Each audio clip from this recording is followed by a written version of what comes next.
What is the meaning of the word jihad? I mean, this word is common in our parlance today. We hear the word discussed in the news, we hear it in the media, we hear it over dinner table conversations, we hear it in classes, but we often don't know what the word actually means. Well, the word jihad is an Arabic word which means struggle.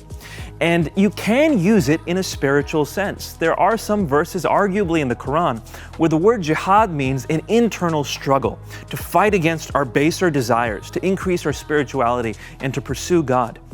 When I was being raised as a Muslim in the West, was taught that this was the primary term for jihad. The greater jihad was the internal struggle. But the reality is, though, that the Quran doesn't primarily use the word jihad that way.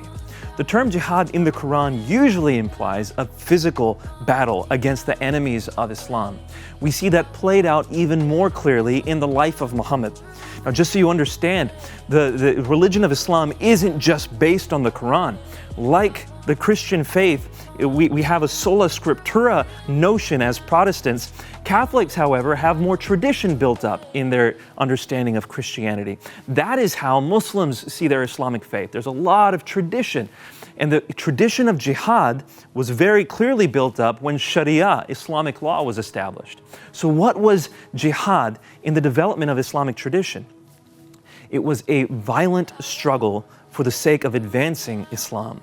We see that from the earliest stages of Islamic history, such that by the time Muhammad dies, he's conquered all of Arabia, and within 150 years, Muslims have conquered 1/3 of the known world because of jihad.